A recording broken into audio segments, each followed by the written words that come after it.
Dennis, welcome to the program, sir. It's great to have you. Well, thanks for having me, Brian. I really appreciate it. I'm glad to be here. Absolutely. Looking forward to talking a little bit about your book, which, full transparency, I have not read, and how it relates to uh, current events. And hopefully, we can generate some interest for that. So, and it's got an interesting title: DC Swamp Strikes Back, Aaron Burr, Donald Trump, and their similar battles. Nice title. So, the only thing I know about Aaron Burr, of course, is what I saw in Hamilton, which was great, right? Yeah. So talk less, smile more. He killed Hamilton in a duel.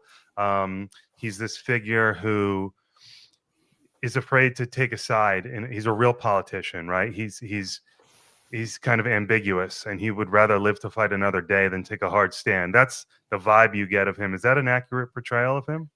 I think that's accurate at the start of his career. I think nobody Mm-hmm. knew where Aaron Burr stood. They Mm-hmm. weren't sure which party he was with, really. And, he impressed some people connected to Jefferson.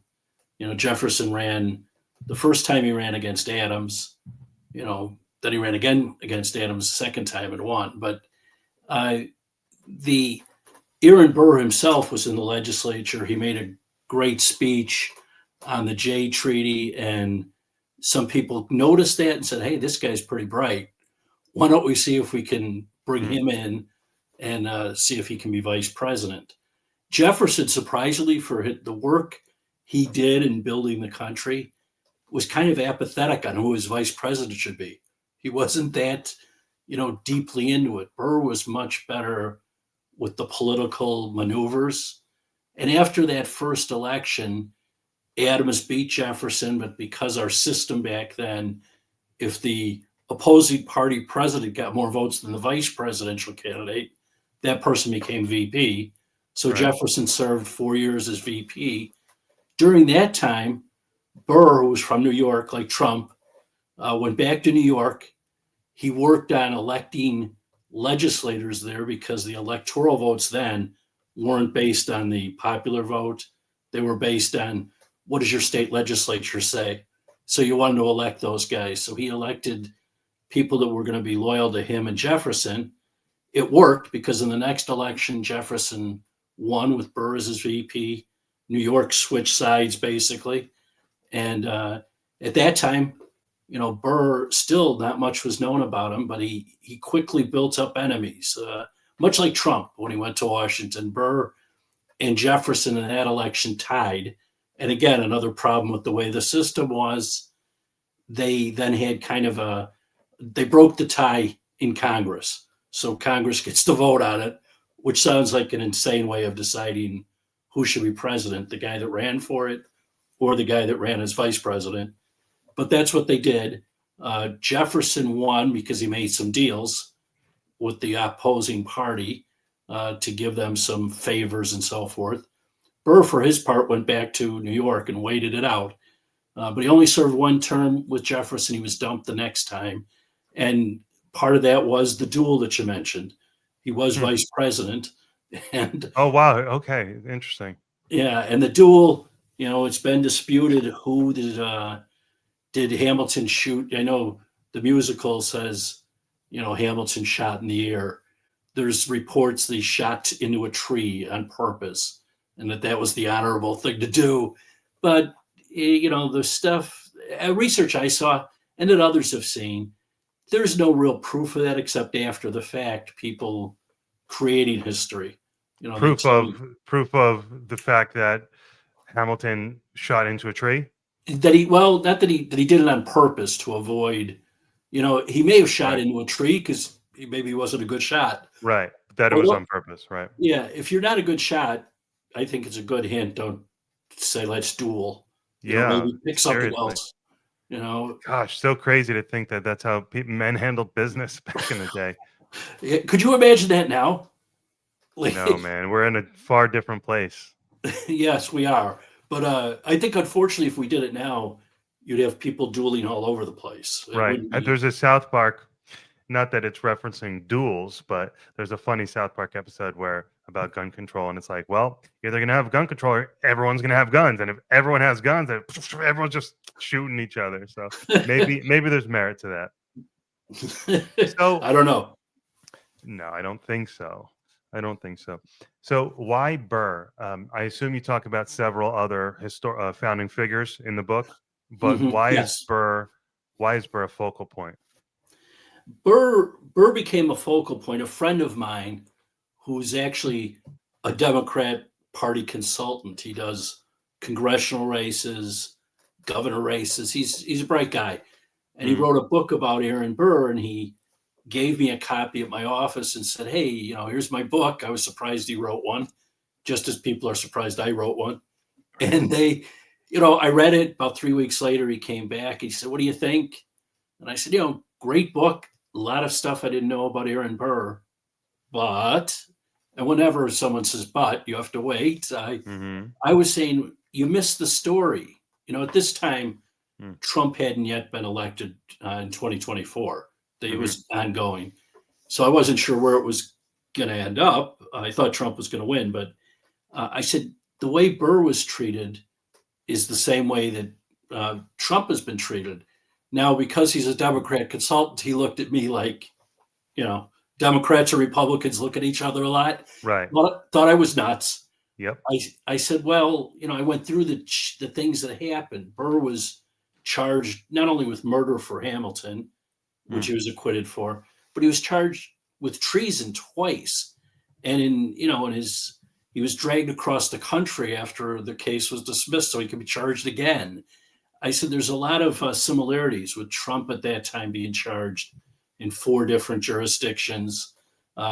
Nothing like treason, although there were some of his enemies that said he was committing treason. mm-hmm. So It was you kind of have inherent. It was a kind of an inherent accusation with the whole way they attacked him from the beginning.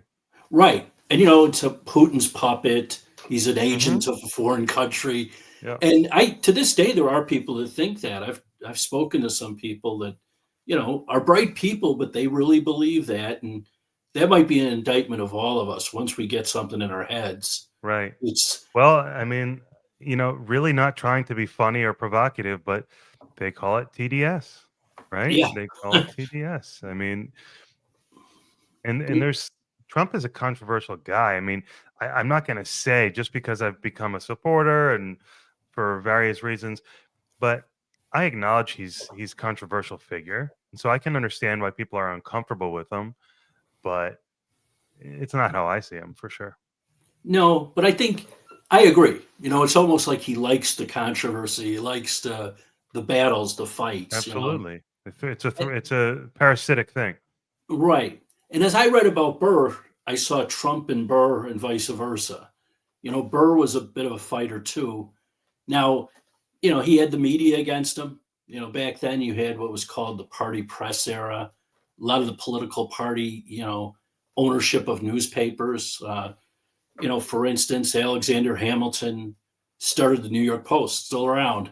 Mm, So they influenced kind of the same way we do with media, or what we've tried to do. Our media is obviously more diverse now with different outlets, but back then it was really pamphlets that they called newspapers, and they were pretty much lined up against Burr.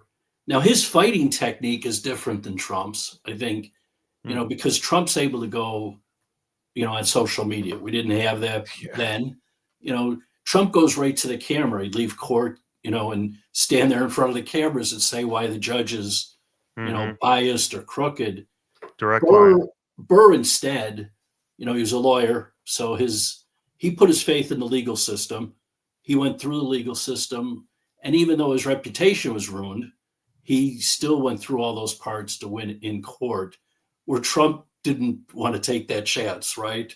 He Mm, just he brought it. He put his faith in himself, maybe the voters also, to kind of rip the charges, for lack of a better way of describing it. right. So beyond the fact that they were both embattled, do they have any other similarities? Yeah, they're both. I mean, they both came from you know well-off families. Let's say. I mean, Trump's father was a developer. Burr's dad started Princeton University. So these weren't, two kids scraping by out there, working as busboys or something to go to Hmm. college. They were well off, and at that time, with Burr's time anyhow, most of the people in our government were well off. We certainly had different classes by wealth and education. Um, but yes, they had the cases against them. They were both, Trump has been called an insurrectionist, starting an insurrection. Hmm. Burr was accused in his treason trial of what's known as the Burr conspiracy. It's also known as the Spanish conspiracy, but the claim was, that he was going to raise his own army and go to war with Spain, which at that time controlled most of the western part of what's now the United States and Mexico. And they had one witness who was a friend of Burr's testify. You'll remember, at least in the one case, Trump had Michael Cohen, who he had called a friend, testifying against him. Mm. And it's this unsubstantiated testimony they both had to face in court. There was nothing to back it up. Ultimately, that's what, I think in Trump's case, it didn't really matter. He was going to have trouble either way in court because those court cases were kind of set up for that. Mhm. But in Burr's case, he had the luck of having Justice Marshall oversee his treason trial, and Justice Marshall stuck to the law. Treason, you have to have two witnesses. You have to place the defendant at, the time of the conspiracy. Someone has to say he was there.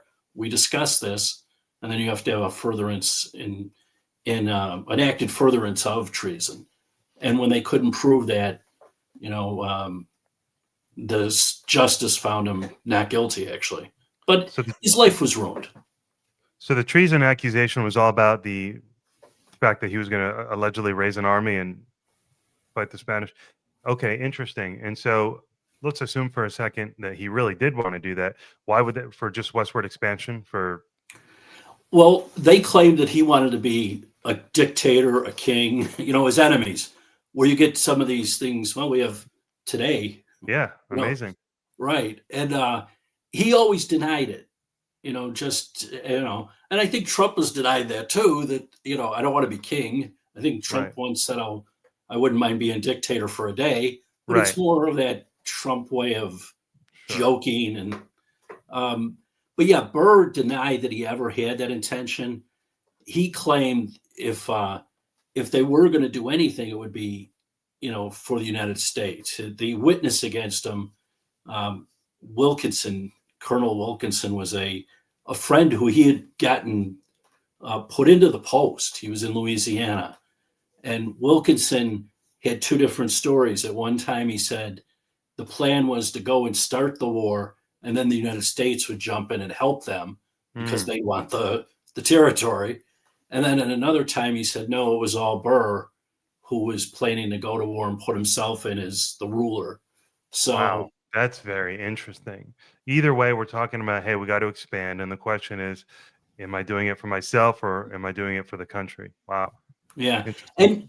And there was a bias too, when you talk about these witnesses. I know there always is, right, in court, but Wilkinson was getting paid by the US government for his military service, but also was getting a stipend from Spain for some reason. So he was working for Spain. And so it doesn't really make sense that Burr would pick him as the guy to work with if you're going to attack Spain. Um, and then, at the same time, I think the correlation with Michael Cohen, he was writing a book at the time he testified. He was looking to make money. I think he thought this is the only way for me to survive and probably to Mhm. profit off of my relationship. So you can question, why are these two individuals testifying against their so-called friend? Mhm. Interesting. So, what about political philosophy? Do they share beliefs? You know, Burr is tough to narrow in on what his beliefs are. I mean, he was loyal to Jefferson, so he didn't go against him on anything. So everybody assumes he had the same beliefs, Hmm. but there's no way of really knowing. He didn't run himself for president, and once he was dumped, that was it. He pulled a Mike Pence. Someone actually asked me like, "Why didn't you compare Mike Pence to Burr?" And I said, "Well, Pence is boring." Right. Yeah. Pens ain't gonna sell books, baby. Right. Trump, there's excitement every day with Trump. I mean, Right. Absolutely. right. So, yeah, what do you think about I so the way I look at it with Pence, I say, and this is someone who didn't really ever I'm not an investigative reporter, okay? I'm just trying my best, like most of us are. I said to myself, all right, Trump lost the 2024 election. It was a strange election. I don't say it was fraudulent. I say it was weird. I mean, the whole time was weird, okay? So it was a strange election, and I understand why he was upset. And it was a recipe for disaster with a guy like that, with his ego and with the strangeness of the time. Too many things for him to latch on to. And so I said, okay, he's taking his challenge too far, but I understand it. I'm going to give him a pass. And Mike Pence, I think, did the right thing. What's your take on that? Yeah, I think legally there was, I don't know who was advised. I guess Eastman was advising Trump mostly, John Eastman. And there doesn't seem to be a basis for what they wanted to do. And then the fake electors or the second set of electors sounds legally crazy. I mean, I agree. When you look at the 2020 election, it was unfair and that the rules changed.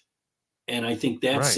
that's tough for anybody who's run to sit there and say, "Well, I would have won." Yeah, you would have, except It's we're brutal. dropping ballots in boxes at places, and it's hard to keep control. I see the complaint, but their solution isn't. I don't think it's legally sound to have that Right. solution. It's such a, and that's why this time is so extraordinary, because that's the main thing when people said, okay, Brian, you're a Trump supporter now. How could you, like, I understand this and I understand that, but how could you get over what he did? And I would just say, I think 2020 was unfair. I don't think it Mhm. was fraudulent, but I understand. I give him a little leeway, and maybe I shouldn't, but it's comforting to hear that, you have maybe a similar feeling. Yeah, and I think if you talk to anybody who's running an election and lost, a lot of people around them, and I've been involved in elections, and when they're losing, there was a candidate that ran for attorney general here in Illinois, and I did some work for him, and we're downstairs, he's upstairs with his family with a couple of real close advisors, and it's become clear as time's going on to me, you've lost the election. It's going to be close, Hmm. but you've lost. Hmm. And there was no, at that time, we didn't have this situation now where it might go on 7, 10 days collecting ballots, everybody mailing them in. It was a regular election years ago. And he didn't want to come down and concede. And I thought, I get it. It's tough. You just ran for Hmm. a year and a half, but Right. you have to come down and tell your supporters. He kind of waited till supporters left. And then he never really did concede until the next day. And that's so common. And I think part of the problem is we're all human and we just can't see how people rejected us. And for Right. Trump, I'm sure for Trump there was some of that. It's like, wait, I, Oh, I think I did a great job. How could I have lost to this guy? right. And I voted for him, so I do think that too. Like, how did he lose? Hmm. But I do know how, because you have a lot of votes coming in when you're mailing them in and you're dropping them off. It's hard to prove fraud, but what it Hmm. does prove is lazy people will come out and vote if you Right. give them a lot of avenues to vote. Right. Yeah, no,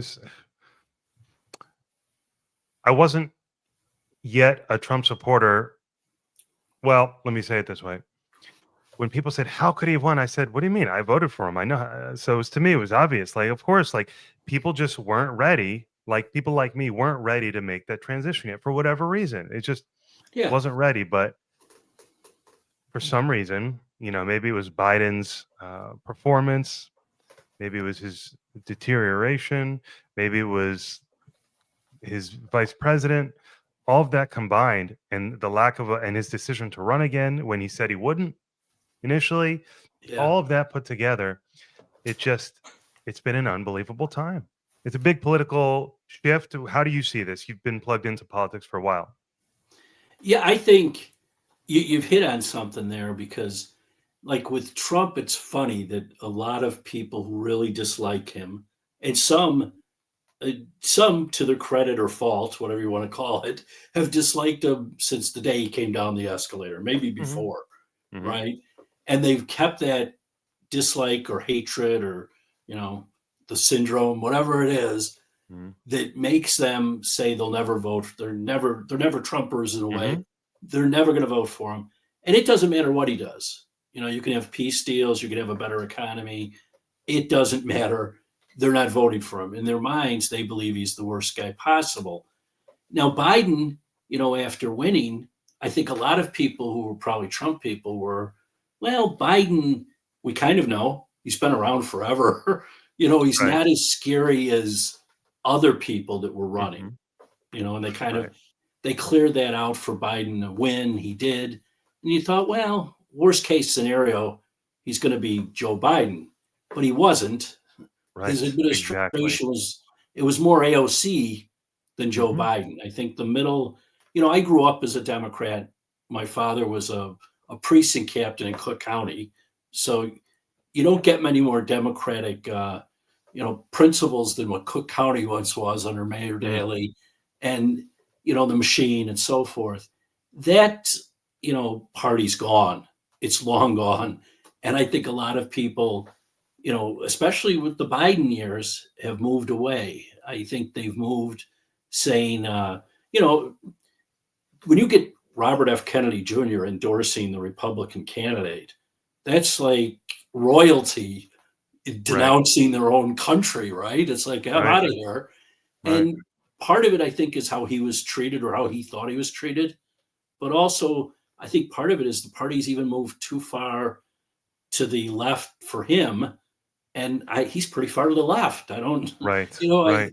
how far do you have to go? So Hmm. I think they kind of had that chance with Biden, but instead of using what Biden really believed, everybody else, influenced decisions.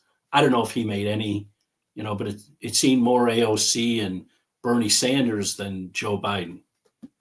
Right. Yeah. Speaking of decision making, I'm trying to educate myself little by little here because, like I said, I was really only a mainstream media news watcher.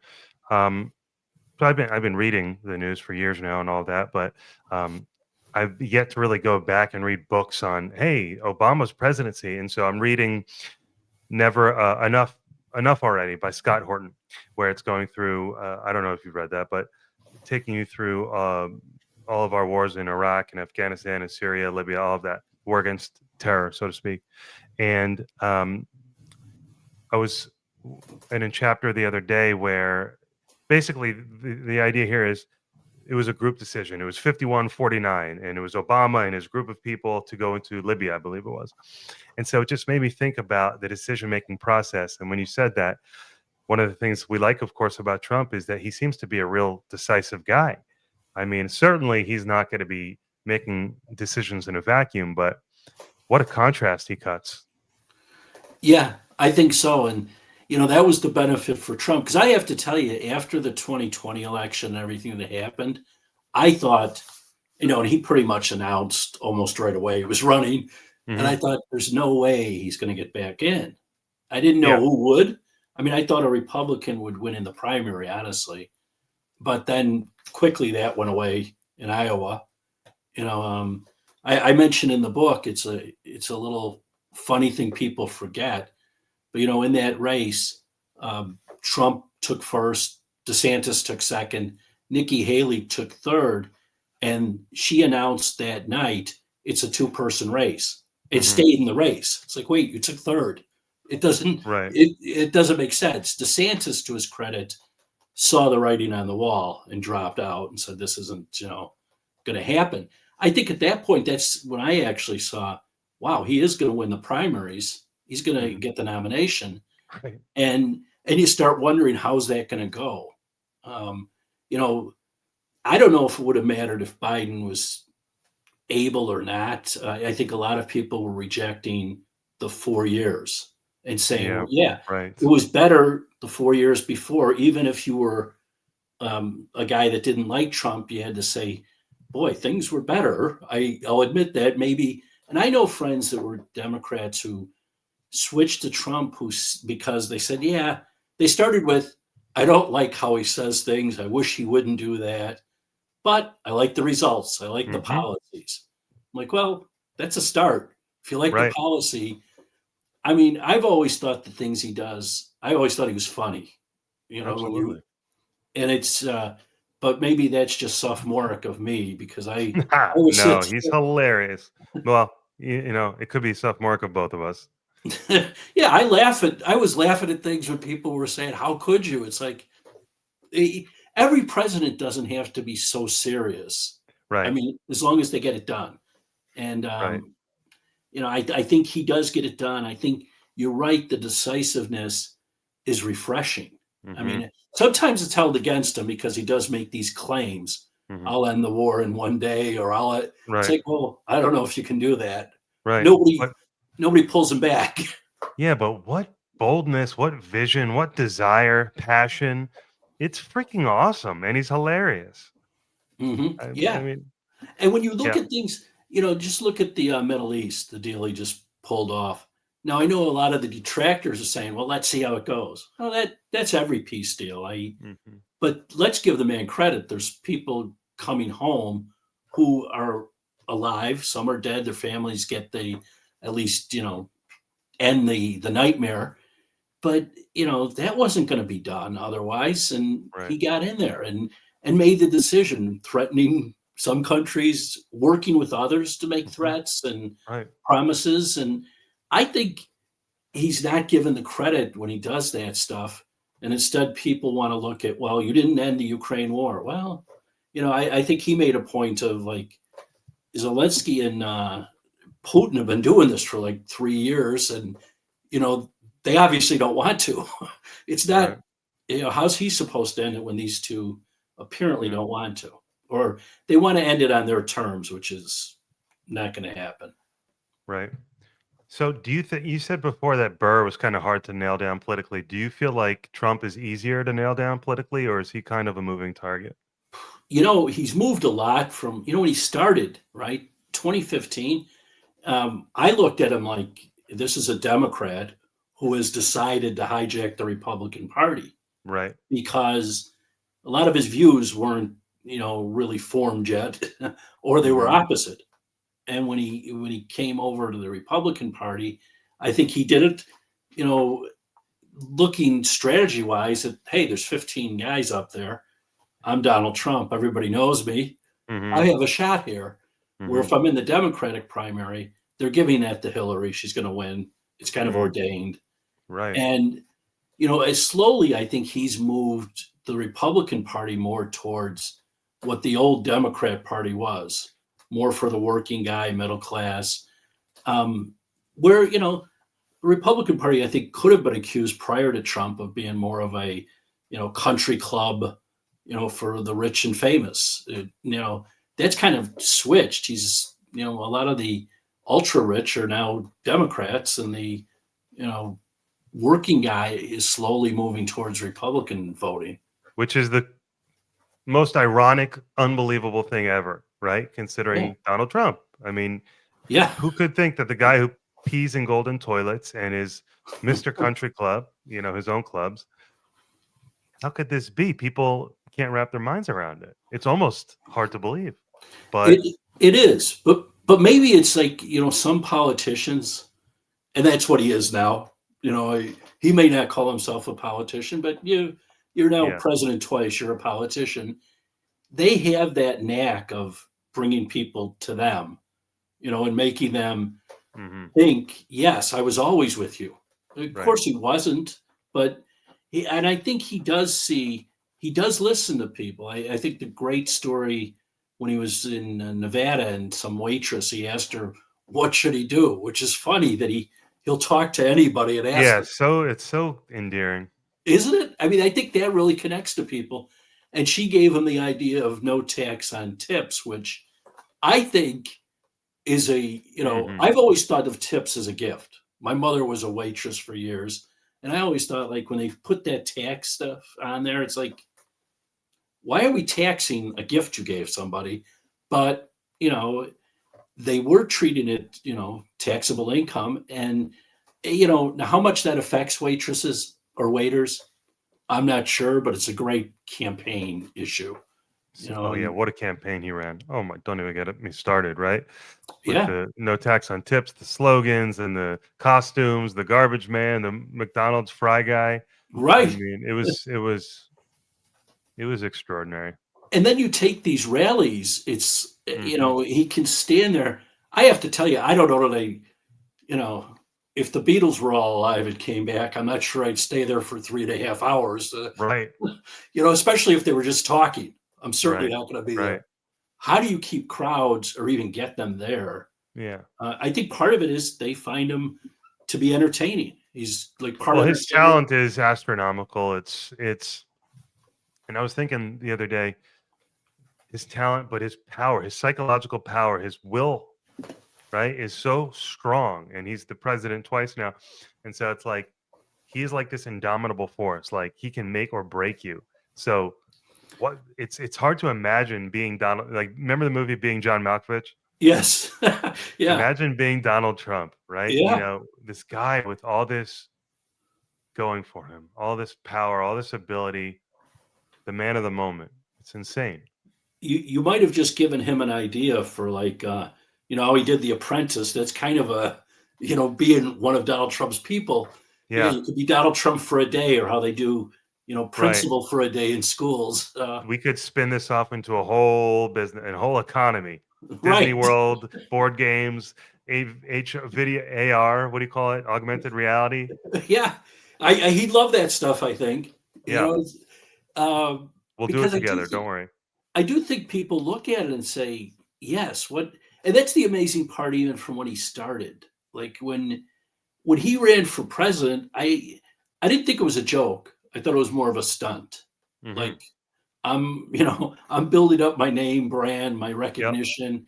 I don't think I'm really going to win. We've got Jeb Bush up here and a crowd of other guys, Right. Chris Christie, people who have been elected, but they couldn't get their campaign going. And Trump was Trump, right? He's attacking them, calling them names, and, you know, Low and making energy. fun of them. It Yeah. was, and for whatever reason, that connected with voters who have wanted something different for as long as I can remember. They always say, same old politicians, give me something different.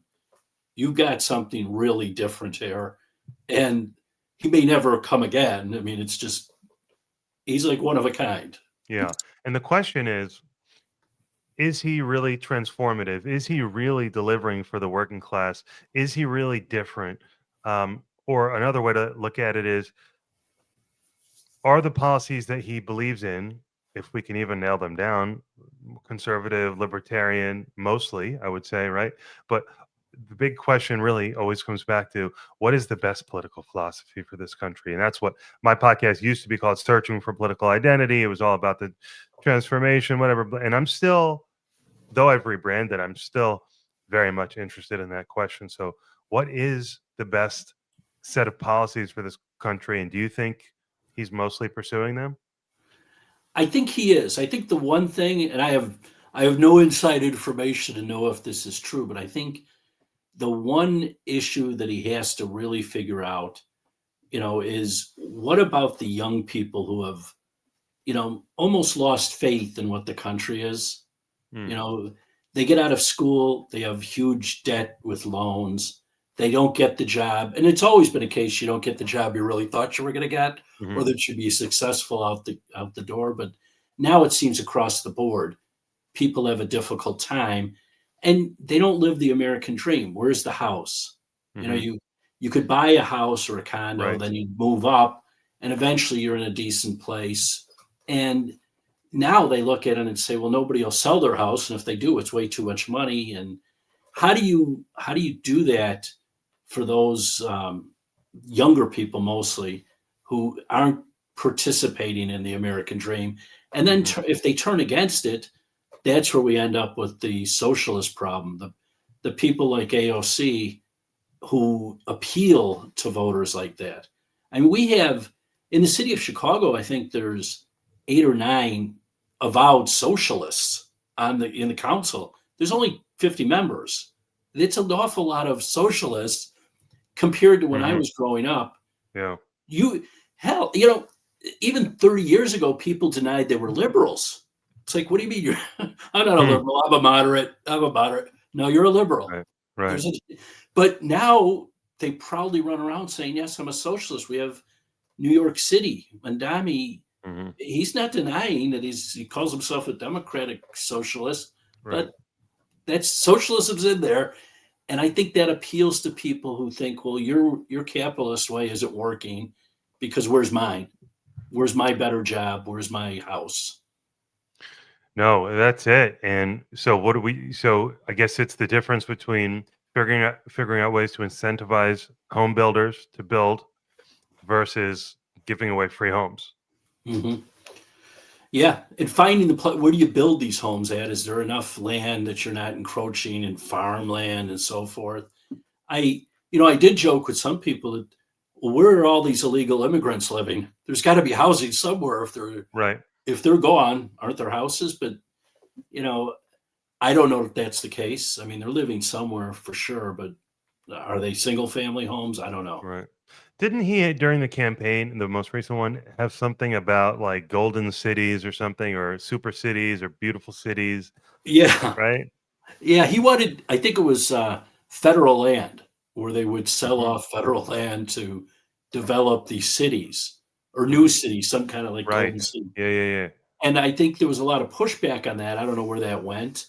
And to a point, I see the pushback too. It depends. What federal land are we talking about? You know, Mhm. I don't want you, all of a sudden taking up something that's a nice tourist area that's for everybody, and now you're building a Mm, city in there. Uh, right. but I get the attention. I get his intention. He wants to do something, and I And that was agree. him recognizing the issue. So he's Right, aware of it. right. I think Yeah. so. And Charlie Kirk talked about this too.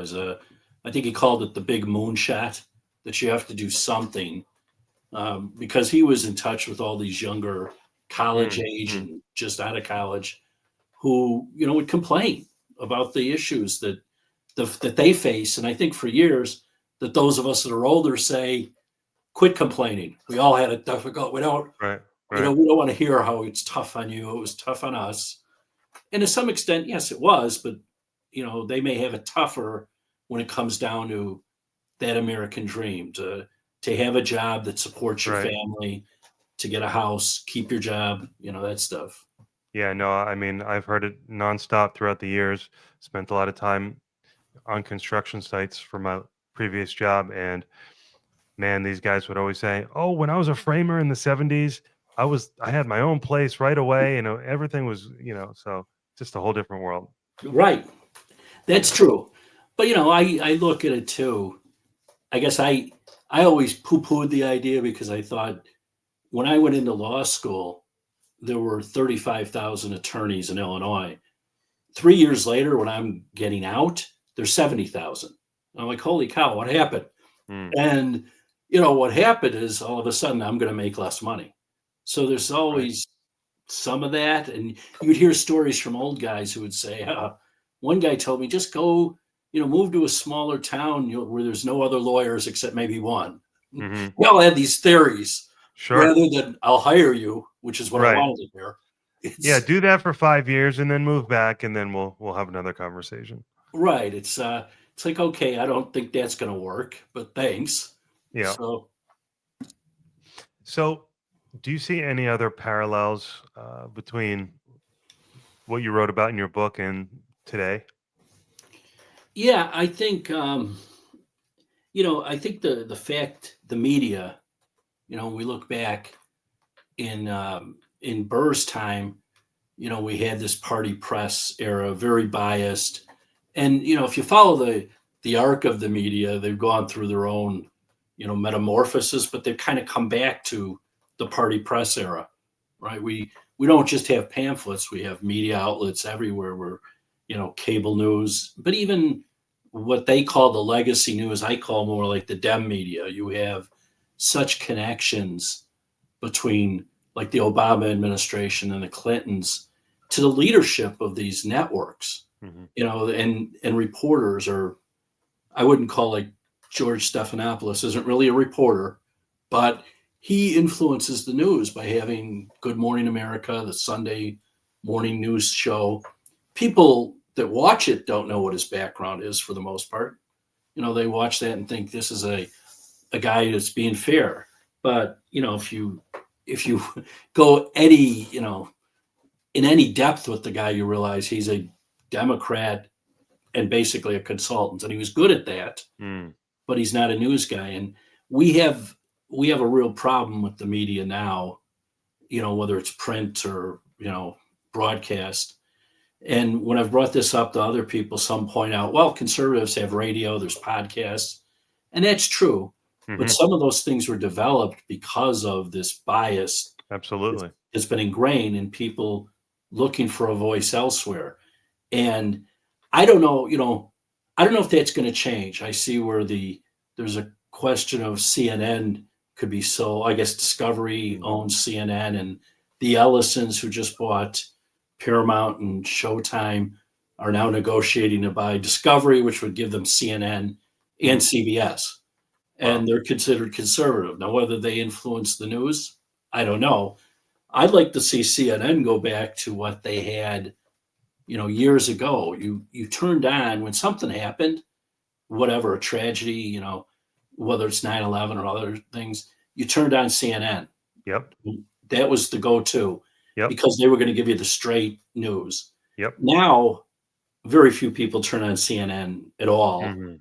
and it's their own fault. You can't be just totally anti-Trump or anti-Republican even and think anybody wants to watch that except, your diehard, you know, people who are already with you. They're against Yep. and Right.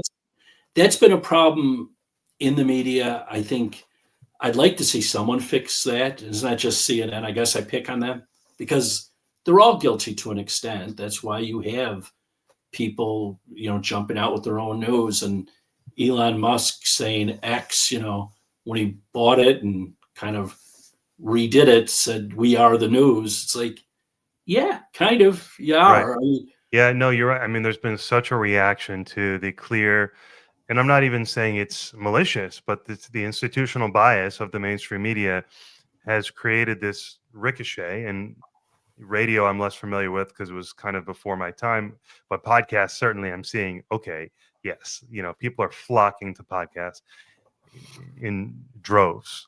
mhm. So for me, I would say just let it happen. I mean, I don't know what you attribute that to. I hear about the fairness doctrine. We can talk about why this happened. Well, so why do you think the media fractured? Just must be just ratings and is Yeah. Well, I mean, look at, Fox, I think, started because they saw an opening, right? Hey, everybody's covering it to the left. What yeah. if we develop this network? And, Rupert Murdoch bought up the, local stations for Fox and then said, yeah, we'll do this, hired Roger Ailes to develop this news division. And yeah, you can get 3.5 million people to watch all day and all night. And, because those people are going to be conservatives generally, and feel they're not being given straight news on the other networks.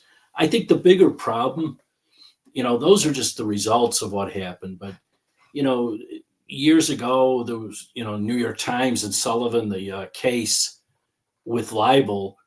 At that time, it was important because you don't want to make a mistake and be sued and lose your house and your newspaper or whatever.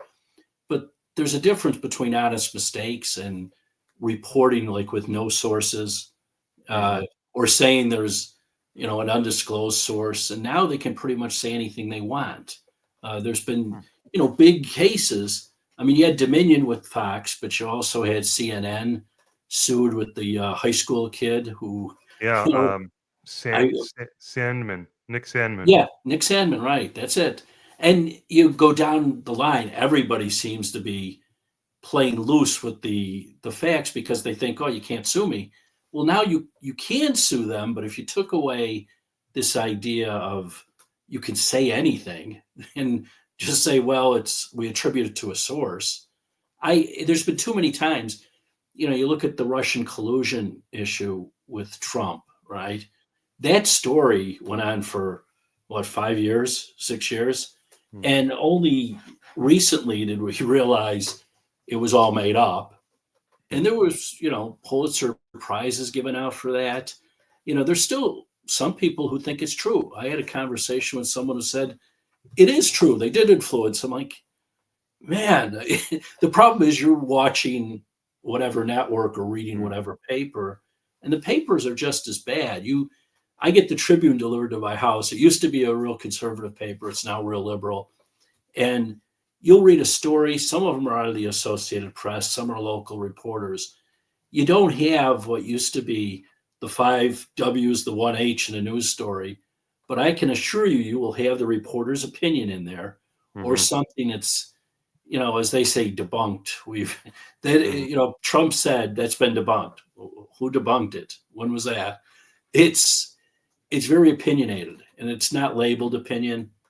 So that's really, I think, one of the big threats to the whole country when you don't have, the press, the media playing referee, right? They're supposed to sit there and call fouls on both sides. They're not doing that.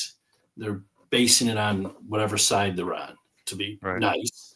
And it created a hole, I think, where you have podcasts. You look at that last election, Trump going on Theo So Vaughn important. So and Joe important. Rogan, and Rogan then endorsing him. I mean, the followers that these gentlemen have, whether you like podcasts or not, they've now taken a leading role in some of these elections going forward. I think, where, Amazing. Right. yeah, people, and not only that, heck, you go out, you write a book, you want to go on podcasts, you want people, That's right. it's That's like, right. hey, get the information out because people are listening, and Right. especially younger people, but they're not going to be turning on. I've had this conversation with my son. We get our sports information from different places. I'll mention some local sports radio show, and he's like, he knows who they are, but he wasn't listening to it. That's not where Right. he doesn't get Sure. his. Interesting. So yeah, You guys can compare notes. right. Sometimes he'll have something. I'm like, I didn't hear that. No, because I'm Right. listening to two sports radio shows, and It's so not. hard, and it's great in one sense, and I think it's all good, and I think it's naturally gonna, I would think, gonna kind of heal itself, the ecosystem, market forces, and all of that. It should theoretically all work out, but it's so hard to be an informed citizen, right? You know, or to be just take the example of listening to sports. To be an informed citizen about the issues, I mean, there's all these sources to find what you want to watch tonight. On streaming, you got all these services. It's overload. That's the hard part. It is, and I think when you see all these sources, like I mentioned, I get the Tribune, or I'll be online. Online's probably a better example because there's a lot of information, especially on Facebook, and you read it, you're like, this can't be true, and Hmm. a lot of times it's not. So you have to look it up. I'm now a researcher for my own media, which we are the media, yeah, because we have to do our own work, and Hmm. then you try to find out what's the real story, and Right. only by going through a lot of different stuff you find out, Yeah. either it's totally false, or oh, they left this part out, they slanted it. Everybody's got to be a reporter now. It's Yeah, unbelievable. yeah. It's a burden on It these. is It really is. right. Who wanted to do that? If you No, thanks for asking. right. Eh, what else do we have to do? Yeah, exactly. And so, yeah, remember when Giuliani said about Trump? I think it was during the first campaign that Trump was going to clean up the media, and that was an. There's also so much for me. My favorite word to describe Trump is irony. It's just everything about you. Look at is ironic, and so a guy who is the ultimate puffery, salesman, gonna bend the truth a little bit, is gonna end up exposing the media for being dishonest. Like that's amazing. Is Yeah, it happening? Do you think it's happening? I think it is. If you take 2015 when he started, and I don't know the first time he said fake news, but Right. and that term he didn't make up. It's I put it in the book about how it was used other times, Mm. but the fact he might not have made it up, he certainly has almost put a trademark on it because Just like he MAGA. right, yeah, and he says fake news, and people even on the other side have used fake news when something Right. comes out about them. Right. Right. And it's funny because, originally I think a lot of people said, he's a sore loser, he's a bad sport. It's Hmm. not fake news. These guys are hardworking journalists. Right. Then you start seeing example after example where, well, perhaps they're not that hardworking and perhaps they're not that unbiased. And Right. you start thinking this guy was right. It is fake. You know, they might not have totally made up a story like they used to have the tabloids in the grocery store with, man, Martian lands in, Bedford Falls, and you're like, okay, that's false, but you read it anyhow. Right. Now, now they do it with a little slant, and it's like Hmm. they quote people that aren't named. It's funny because JD Vance was on, I think it was with George Stephanopoulos last weekend, and they were talking about this alleged video of Tom Holman taking $50,000. Now, Right. that was at some point someone wrote a story or broadcast that there's this video and he wasn't charged. I think JD Vance made the point. I've never seen the video. We don't even know if it exists. But Hmm. George was asking, he's already accepted it exists, and I can tell you he's never seen the video. But Right. he's talking from the viewpoint of, well, obviously that's true. Well, why? You said Russian collusion was true. Why Right. would we believe that? And I Mm. think a lot of us watching are saying, I'd like to see the video, and then I'll decide. Did he take 50,000? Is there something more to this? He claims he didn't take any money, so pretty clear. If you have a video of him taking 50,000, produce it. Right. Yeah. That's a great example. Unfortunately, though, that's the problem. Like they never ask for the backup, and we just, as readers, as viewers, we're supposed to just believe that that's true because someone who won't give their name has said that exists. There's a video that happened, okay, and then the other problem they have is, and I don't know who broke that story, but let's blame the New York Times because I like to blame them. Why not? Yeah. Right. The Washington Post will write, as reported by the New York Times. And then the LA Times will say, as reported by several outlets. Pretty soon, it's just an accepted fact. There's Hmm. a video of a man taking a bribe. It's like, "Well, but we never saw this video. Hmm. Please produce it if you have it. I don't, Right. or at least put your name out there and say, I personally saw the video, or I was the FBI agent who gave him money, whatever the case is. Right. Little ahead of the skis, you know? Yes, right. I mean, you can't, otherwise, you're damaging people's reputation needlessly without doing real journalism. And it seems un-American that you would, Right. And maybe reveal there's a intelligence. maybe if if he's innocent, maybe Holman can pursue defamation. Right. I mean, I like people, I often think now they should sue. Even with social media, you see some of these comments, and it's like, man, you ought to just Mhm. sue. Right. There's a lot of, Trump's a pedophile. Really? Mm. I think you just accused him of committing a crime. Right. Sue. Now, I don't know. He'd have to sue a lot of people, I guess, but hire some lawyers. They'll go after it. That's right. I think I know a guy who'd be willing. Yeah, there's a ton of them. So let me ask you this as we get ready to close out. I think we would agree that there's a lot of talent on the Republican side. So whether it's Vance, Rubio, DeSantis, take your pick. There's some strong candidates there. Uh, Mhm. do you see anyone on the Democrat side who could emerge as a reasonable person? You know, um, I think Josh Shapiro of Yeah, Pennsylvania yeah, might have a shot, but I think the true problem he has is the Democrat Party has a lot of people who are anti-Israel, yeah, anti-Jewish, yeah. and I don't know if you can make it.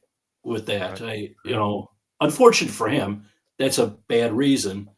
But then again, who knows? I mean, you know, they said you couldn't elect a black man, and Barack Obama won, and you know, Hmm. so that just might be wrong. But I think the Democratic contenders that you keep hearing about, like Gavin Newsom or Kamala Harris coming back, Mm. I don't see how either of them can win. It's they just Right. have too much baggage. I Hmm. you know And Newsom, he's an interesting one. It wouldn't be my advice to do the tweets that he's doing, but they're funny and they are getting attention, but ultimately it reeks of inauthenticity. mhm, And he's really good at defense. He's very limber politically. He's very deft, and so mhm.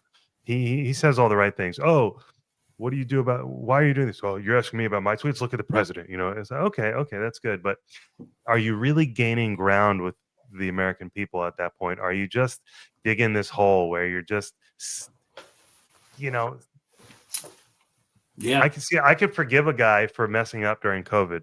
It was so bizarre that I think I'd be willing to forgive leaders, but um, he's not exact. He's going for the jugular against Trump. He's putting all his chips into attacking him will help me. And I just don't think that's the way. I think the way is to say, hey, this is where we disagree with with the guy. We're of course going to stand our ground, but give him some credit, man.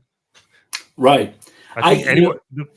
Go ahead. I think you're right. And when you get something like the peace deal, like we talked about, I think you have to say congratulations, something well thought out. But Right.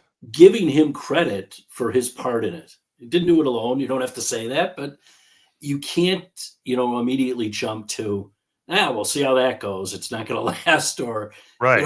or they Yeah. What say a. I think Blinken had said, former Secretary of State had said, well, that was already, done basically. We had greased the wheels for it to happen. What? Mm, Nobody believes that. Are you mm, nuts? I don't believe that. There's no evidence that they were doing anything to end that conflict or get the hostages back. right. Yeah. So look, Trump is this crazy figure. We are living through this extraordinary time. What is the basis of this extraordinary time? What would you say is it Trump himself, or is he the symptom to something else? I think people were looking for something different. He recognized that, or his people recognized it, whoever, and said, "Hey, we can bring this change there." And I think he has. He's pretty much, I've had conversations where people go, "Oh, not enough is being done on this issue or that." I'm like, "Well, you need 100 hands, especially with opposition. You we can't even agree that people here illegally should be out of the country." It's like Right. we've got people saying no, we shouldn't. We have people Right. saying kick out everybody. We even have probably some people saying if you haven't been here long enough and you're here legally, you're gone. So, very divergent opinions. Hmm. So I think he's kind of latched onto that, American wish that we have somebody different. And he's stepped forward as that person. And he certainly has been different. Right. And hopefully he's actually putting the American people first and not just putting on a show. I mean, Right. and you know, I'm betting that he is uh, actually wanting to be a great president and not just a showman. I think there's some, that's probably the good thing of, people that say he's a narcissist, or, I Hmm. think anyone that Exactly. reaches that level has some narcissism. Absolutely. But I think he does want to be known as accomplishing things and be known as a great president or a good president compared to, some people are just there to be. I served as president or governor or whatever. They don't really look to accomplish anything. Hmm. Exactly. Yeah. Hmm. Interesting. So was Aaron Burr?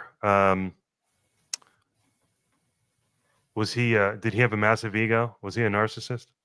I think he did, yes. I Mm, think so. Especially, you know, if the like I don't judge whether he was, really trying to start his own country, because there's some evidence of it, but there's not enough evidence to convict the man in mm, public opinion or in court. Obviously he won in court. I think our historians jump to the conclusion right away. Well, it's all true. That's what he wanted to do, and Mm, they play him out as a man who was really not a loyal American. But he had served in the military. He had a good career. So, but like most politicians, he had an ego too. right. Just talking about that again makes me think that must have been such a tumultuous time. I mean, guy on trial for treason, accused of starting his. I mean, Yeah. it must have been intense. And so we've been through this before as a country. Right. And I think that's the big point. History is repeating itself, and often it does. We live in our time and we don't think of it. And quite frankly, most of what we have in history, US history could be, many years of classes, where you break it up because Hmm. how far do you get? It used to be you get to World War II. And I would always think, well, like, what about everything after that? Mm, And you didn't go deeply into World War II. It's like, this is how it started. It ended. We blew them up. Okay, we won. And you're like, okay, that's not a great review of how things went down, but there's too much. And I think sometimes we gloss over things like Aaron Burr and the issues he had because the teachers have to move quickly to cover all that material. right. And we don't retain it anyhow that far. So, Well, thank goodness for people like you who are writing books and giving us an opportunity to seek out this information. Like we said, it's hard. I mean, you're an adult now. You want to fill some knowledge gaps. Okay, you find some books. Are you going to really have time to read them? Maybe you can pop them in your audiobook nowadays. That's a little more doable. But the demands of life are high, and that's why I'm so jealous of people who are just avid readers, voracious readers. I mean, they have such an advantage, and they wouldn't be able to have that advantage if people like yourself weren't writing books. And I assume you wrote it because you thought there was something valuable that you could help people learn from. right. And I do believe it's important to get that history as it's happening now Mm, down, somewhere in the record and people. And that's one of those things with Burr. It's like it's been kind of glossed over and maybe misrepresented. And I fear that some of Trump's stuff will be misrepresented if it isn't written and, remembered. well, what do they say? History is written by the victors, and Hmm. you got to document. Just thinking legally, right? Any sort of thing, document, document, document. Yeah. And it's just the battle of writers is what it all comes down to, I guess. Right. And what I try to do is have sources, everything's referenced instead of, somebody said. Like some of these guys who have written stories about Trump that are negative, it's Mm, always, an employee in the White House who couldn't be named. It's like, oh, it may or may not have happened, but if you're not going to put your name on it, I'm not really believing that mhm. anymore. Right. Yeah. So, do you think final question, do you think there's any chance Trump is gonna wanna run for another term? Or some find a way to do it? I think he'd want to because he loves the job. I think he wants to too. I think he really Yeah. would. But I think the reality is he's been told, he knows there's you can't do it. I think he'll find that soft spot where you're kind of the leader of the party, which I Mhm. don't think is really done much anymore. Right. Reagan had this influence for years where they'd reference him, but he wasn't really, you know, he was too old, I guess, and maybe not as cognitively sharp as he was when he served that he could actually come out. So I think Trump will try to be the leader of the party for at least the next 10 years after if he can. And that in itself will be very interesting and be very different, you know, Hmm. from the old way. The influence that he might wield still, that's very interesting. So it's a presidential elections are always fascinating. The last few with Trump have been extra fascinating, I think, and post Trump is going to be equally interesting as well. I mean, we are in this new time, and hopefully for the better. Right. And I think for Trump, it's in his best interest that, let's say it's JD Vance, which I would think it is for the Hmm. Republicans. You look at it like, I want my legacy to be remembered. If the, let's say Gavin Newsom got in there, or AOC or whoever, I think they try to switch everything back, and And you more, know, and go after them any way right? they can. Yeah. Yeah, now you're tarnished, and Yeah. I don't think he wants that. He's kind of gone through that. Hmm. Right. And so maybe again we can use his ego, kind of lasso him into shape, use his ego as a vehicle for doing good things, and also maybe as a way to say, hey man, like let's steer you in the right direction here. It's for your own good, sir. Yeah, Yeah, he's an interesting guy. Unbelievable. right. He might be the most interesting man of our time. It's like, we'll see as years go on, but I can't think of anybody that's more interesting than him. Right. And he's just a force of nature. Yeah. Yes, right. So I I mean, can understand why you wanted to write a book about him and other, like you said, you discussed, you did write about other historical oh figures in yeah, the book. Yeah. Yeah. yes, So I'm sure it's fantastic. I look forward to getting to it. good. And thank you so much for joining me, Dennis. It's been a real pleasure. Well, thank you for having me on. I appreciate it. Yep. Have a great day. Thanks. Talk to you soon. I hope. Bye.